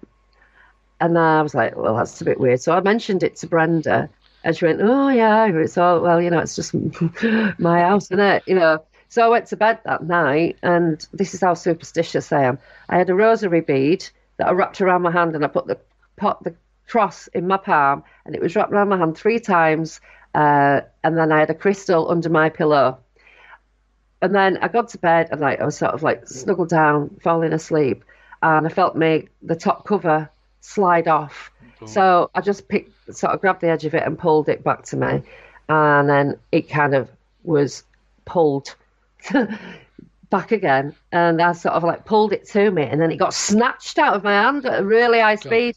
And I sat up and I went, leave me alone. You didn't run out screaming. I couldn't open my eyes. I couldn't open my eyes. It was like my eyelids had turned to wood. Yeah. I couldn't open them. So I was and I just kind of threw myself down on the bed and pulled the other blankets up to underneath my chin. And, I was terrified. And then something grabbed me by the feet and then pulled me down the bed.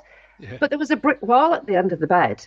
There could have been no room for anything. There was the brick wall. Yeah. 2 chairs, and the bed was right up against the 2 chairs that were folded up. So for as far as I got pulled down that bed, my feet would have been sticking out of the wall.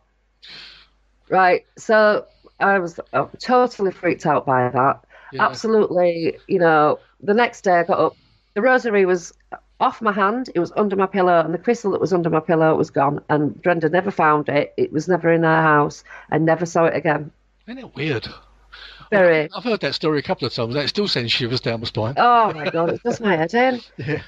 I don't know what it was. For anyone out there, Brenda Butler, that Sacha was just talking about, she wrote the book Sky Crash with Dot Street and Jenny Randalls. It was about the RFIs, and Brenda and Dot were the first ones to investigate the Rendlesham Forest incident right in the early days, right from about 1980 when it first happened. They got the first reports off of a guy named... But before that, they were UFO investigators. Oh, yes. They were with me. I think Dot was with MUFON and... Bufora. Not MUFON. That's the other one. Bufora and So they were already investigators, and that's how they came to hear about it because they were kind of the area is known for it, and they've had their own sightings and experiences. And Brenda is an abductee, so there was already an inherent interest in it anyway because of her experiences. And that came before Rendlesham, so she was already established and the phenomena was already around her. And, I don't know what goes on in that forest, some bloody weird stuff. Definitely. Yeah, definitely that. I've never seen Bigfoot in there though. I struggle with Well, I do struggle Bigfoot. with that the giant story now. I did kind of try to believe it but I just can't. I just can't get my head around it. But that's another story. Mm. But Brenda did a follow-up book, didn't she? Sky Crash Throughout Time with Philip Kinsella, who's coming to the conference. And in that, they talk about David. There was a reptilian that she had come knocking on her door. Yeah. But they do that. They do disguise themselves. I've seen it myself in one of my experiences. I saw a little girl, but it wasn't a little girl. Yeah, it's an amazing book. I mean, and Philip is a lovely guy. I mean, I'll speak to him a lot now, and I'm really looking forward to actually meeting him for the first time. Yeah, and his brother Ronald. They're twins. I've got a book, Twin Souls. Yeah, they've got a site as well, haven't they, on this as well, I believe. Yeah, it's a twin thing. I think they're connected on this network as well. Yeah. They've been very supportive, actually. They're lovely. Absolutely, yeah. They're very gentle souls, very nice and proper. Yeah. No, not like me. I'm a bit rough around the edges. So we've had a lot of support from John Henson as well, who does the Haunted Skies books. Yeah. But that's what the conference is. It's sort of sponsored by the Haunted Skies books. Yeah, I mean, I just I'm looking at my notes here. I've got the alien interview written down on my. Oh dear. We had a bit of a giggle about that, didn't we, Sacha? Yeah. Well, it's a bit of a weird one, isn't it? Because like people just ask for it, but I don't believe that if there was any footage of an alien anywhere, that it would end up on the net. I don't believe that if an alien was somehow killed, that it would be left in a glass case in a blooming circus sideshow or whatever, or that there would be any dead bodies of aliens left here when they can walk through bloody walls and all this, whatever they do, however they do it, they're not going to leave their dead strewn all over the place. So I never believed the alien autopsy. I did. I fell for that one quite a few years ago, but I was grown. My dad's a special effects guy, and he did all the makeup, and also animatronics was something that he did a lot of. And from being very, very young, I was exposed to films like Scanners, The Howling, all of that kind of thing. American Werewolf in London. I know how they did that. And I would read my dad's magazines of how they did that, and so I just don't believe in any of that. And having come face to face with a grey, there's no way that they are in control. There's no way in our pathetic human puny bodies that we can do anything. I've heard people say, "I scan their minds." No, you don't. You don't. You can't even move if they don't want you to move, right? Yeah. You only do what they allow you to do. So there's that's a load of gibberish. So they have this personal energy about them that they can actually put in your head or whatever. So this alien sat at a table behind a very small window in the dark. All of that is deliberate to hide all of the stuff that's going on to make this thing function in the way that it does. You need the table because of all the cables that you need to hide. You need to have a very small window, otherwise you've got to give it all arms and legs, and they've all got to be operational as well and not look weird. So kind of like the head, the eyes, the neck movement, all that is very easy to achieve, especially if you're blacking it all out. There's many reasons why I don't believe it. Like, they keep it in a dark room because its eyes are sensitive to the light. But then apparently when it starts struggling, they shine the light in its eyes. Yeah. Like, that's the test pupil response. You're looking at a giant black eyeball. Yeah, there's no pupil in it anyway. Exactly. So, I'm sorry, there's just too many things in it that say that it's not even real. And that is so easy to do with animatronics. Yeah. If you've got a good mask, if you've got the good, When I was a kid, my dad had these things, Arnold Schwarzenegger's head in our house, just from memory, from this guy who'd done this for my dad to do these masks, latex masks, and it was absolutely perfect. It looked exactly like him. So it's ridiculous to say that you can't do it. It can't be done. Of course, it can be done, and it's owned by a production company. Yeah, I know. That's the crazy thing.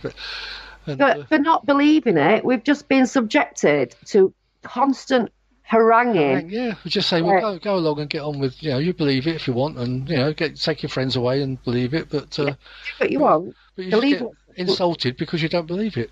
Yeah. No, and he was saying that he didn't believe this abductee. She filmed herself disappearing from her bed and coming back 13 minutes later. It was features on that fact or fake, and they couldn't debunk it.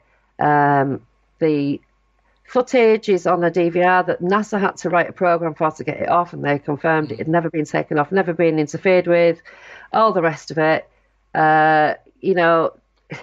That's what happens. There's no way that these things are going to leave bodies lying around or let them be, interrogated in that way or whatever. It's just so ridiculous. No, I'm sorry. I just can't even believe all that. They're in control. We're not in control. They are. Well, I mean, that's supported by Spiros Malaris, who was on. They did a show a couple of weeks, or about a week or so ago, with Philip Mantle and Chris Evans on their House of Limits show, didn't they? And when, Colin Woodford was on there, and they. No, Wolford, didn't it? Not Wolford. Wolford, yeah. Yeah, and they they ran rings around him, didn't they? He was supposed to be on there to give evidence, some sort of statements of evidence to say why he believes, that it's all real. And really, there was nothing that came out of it at all, I think. And Spiros made offers to say, well, take it away, and I'll pay for it to get it tested and everything. And I mean, if you really believe what you believe, then you'll take that offer up, won't you? But I think everything's gone quiet on that scene, from what I gather. Oh, I don't know. I can't be bothered with him anyway because it's all just drama, isn't it? Oh yeah. So Alex Spiros, I think he's funny. I like him a lot. Oh, I knew it was going to be funny before it started. But I was with a UFO Data magazine with Phil Mantle when he went down to speak to Spiros and came back and told us all that it was definitely a hoax and all the drawings and all the rest of it. We've seen it all. So. Yeah. Then he spoke at a conference in 2007 or 8, can't remember which one. But anyway, I was there. So to me, he was never real. It was never real. And the Roswell slide was a big, massive circus over a photograph. Yeah. A photograph. That's what it was. It wasn't a real, actual body. Everyone going mad. You're all ignorant if you don't believe it. You don't understand the science. Don't understand the science of what? And you need to pay $100 to see the real thing. Yeah. Yeah. So I had to. I went on Google and I found. I can't remember what the condition is called, but the chest cavity and the way that the ribs are. There's a particular condition, and it took me like about 5 minutes to find it and be quite sure that that's what was going on, and to say this child shouldn't be being paraded like this, and wherever it is, it should be given a decent burial. It's not an alien; it's a dead child. So, obviously you can't say that. It's an attack, so I got attacked for saying that it's a child. I know, it's like, oh, for God's sake. And the people think that I'm sure people think that I don't believe in anything. I do, right? I've had experiences. I've been abducted. I've seen UFOs, lots. I've seen one with a group of people and one of them landed. I've had multiple experiences of all kinds of things, but I just don't believe a lot of the crap that's out there. Yeah. There's people who do lie. You can make this stuff up. People say, "Oh, you can't make it up." Yes, you can. Yeah. Well, I would say sort of 95% of the videos you see on the you never know which ones are real and which ones aren't. But I think probably at least 95% of them are faked. Well, somebody does a yearly hoax poster, a list of all the names of all the hoaxers and all the dodgy sites and all the CGI creators, and it must be a couple or 300 names long of well-known hoax sites. Yeah. So people really are buying sensation and these excited feelings because the reality of the alien abduction scene and UFO is really boring. Well, the alien abduction stuff's not boring. It's just too scary. Or, the UFO stuff that we get is too small and insignificant. Is that it? It's not Close Encounters. Why hasn't anybody ever got a camera? Or, we didn't have a camera when we were on top of a mountain in Wales in 1997, and they certainly didn't have any phones with cameras on at that time. No. So. And to be honest, by the time you get a camera out and take yourself with your phone, you're swizzling through it with your finger, and so by the time you've done all that, it's already gone anyway. With a lot of these things. But I mean, even if we'd taken the video camera, which was actually still on the floor behind the front door, I don't think it would have worked. Because something was affecting our biology as well, but fixed cameras, the sheep were all laying down, subdued. There was a fly in the bathroom that was subdued. That Steve touched. It didn't fly off, but it wasn't dead. And we were all behaving weirdly. So you should imagine whatever was emitting from that craft above us was probably going to interfere with the camera. But I do find it strange that out of the big pile of things that we took, we missed the camera. Actually, got time to go into a bit more detail about that. Well, we've still got about 10 minutes to go. All right, yeah. Just have a quick sip of my tea. Yes. Went to Wales in 1997 with my boyfriend, his sister. His sister took her child, Joseph, and also their Uncle John went. I was there with my son, Louis, and the two boys.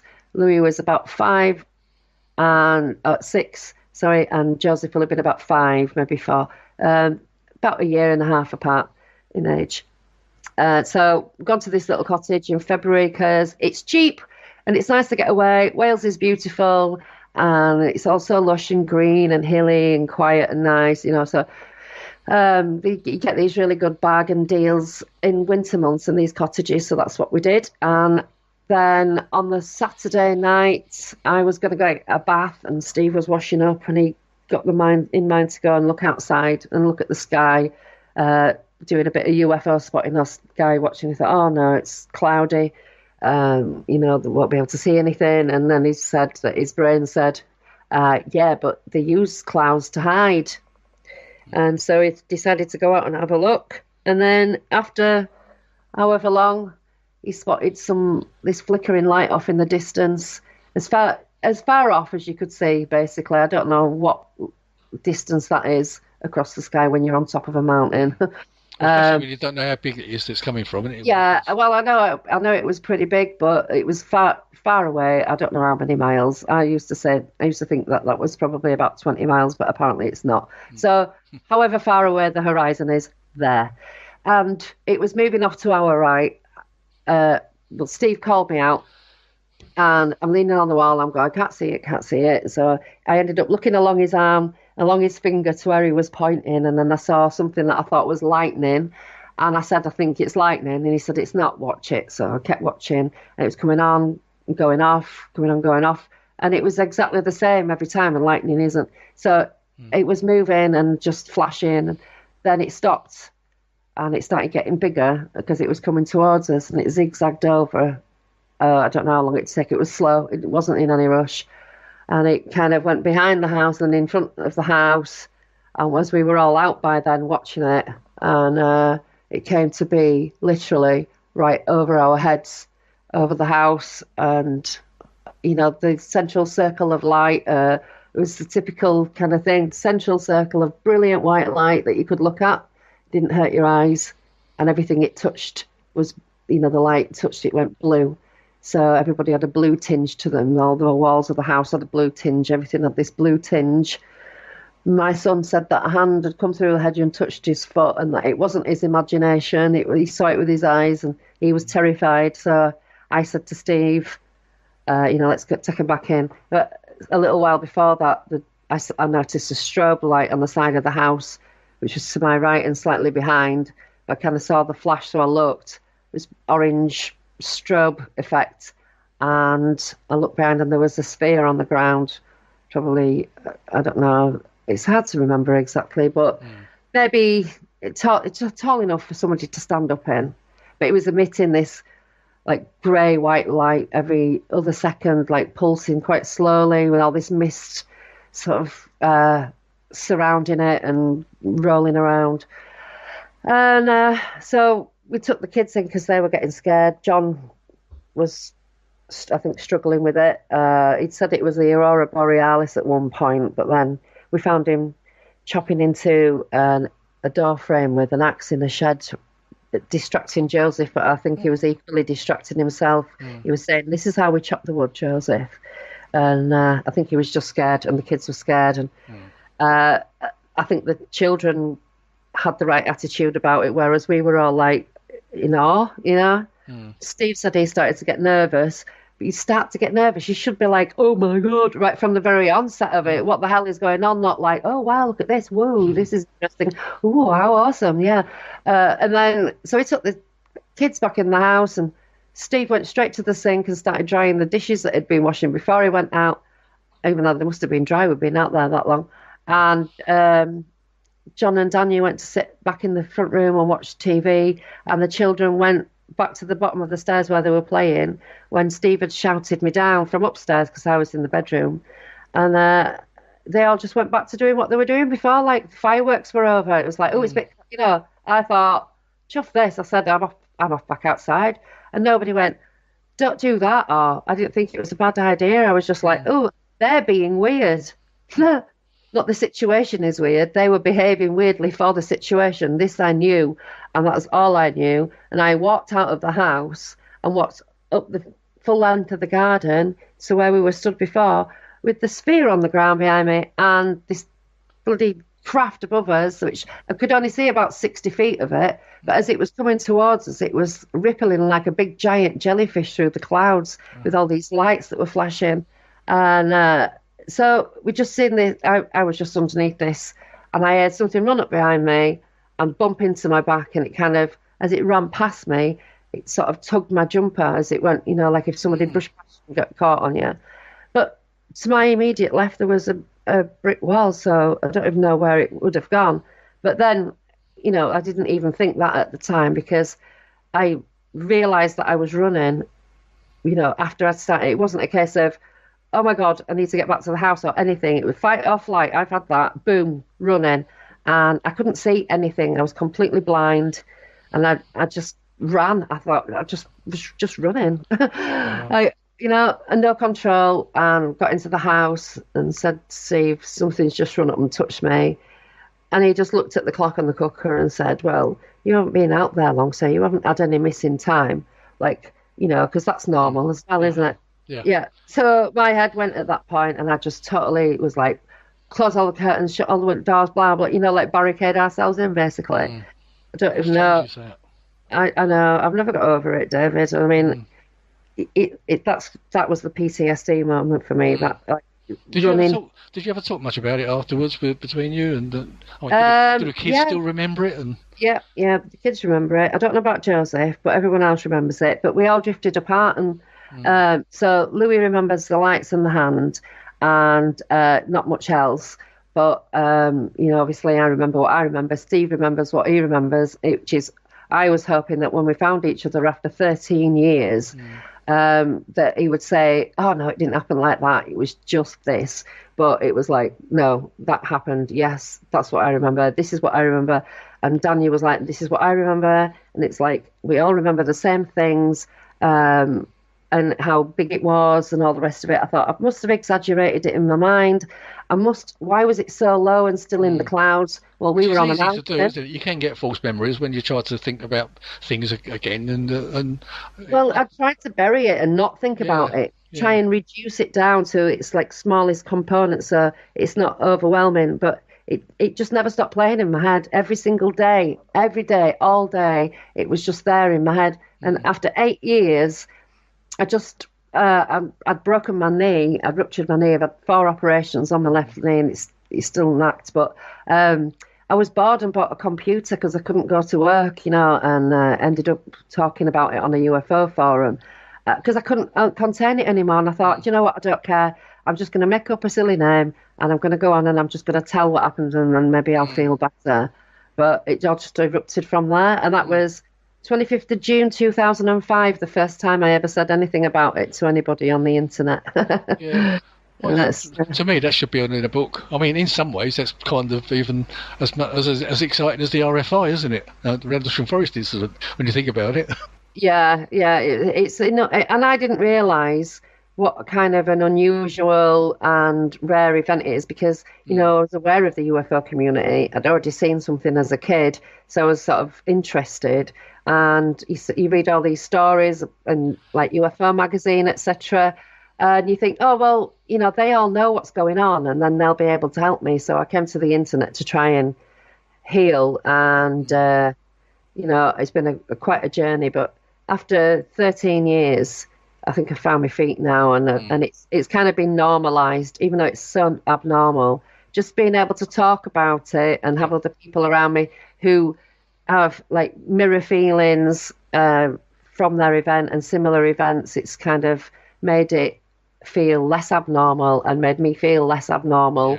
And that's when the healing starts. So anybody out there listening, if you find the right people to talk to, you will be able to heal.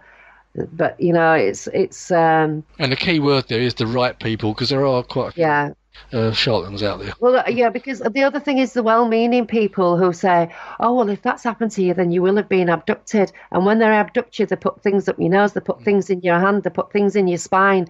They do this, that, and the other, and they fill your head full of stuff that might not actually be true for you. So that's well-meaning, but it's pollution. And it took me a few years to actually deprogram myself from that, because it was like I believed everything they said at first, because you assume that it's all established, and the knowledge of all of this is understood by various people because they've been doing this for 7 decades at least. So something must be established by way of some form of recovery or psychology or wellness. But there's nothing. It's just everybody wants your story, or they want you to talk about it, and then it's going to be in their book or blah, blah, blah. But, there's literally the support isn't there that needs to be, and the policing isn't there that needs to be. So it's a little bit of a dangerous community, because there's a lot of people out there who want to manipulate you, want to control you, or just mess with your head. And and then there's a lot of them who just want your money.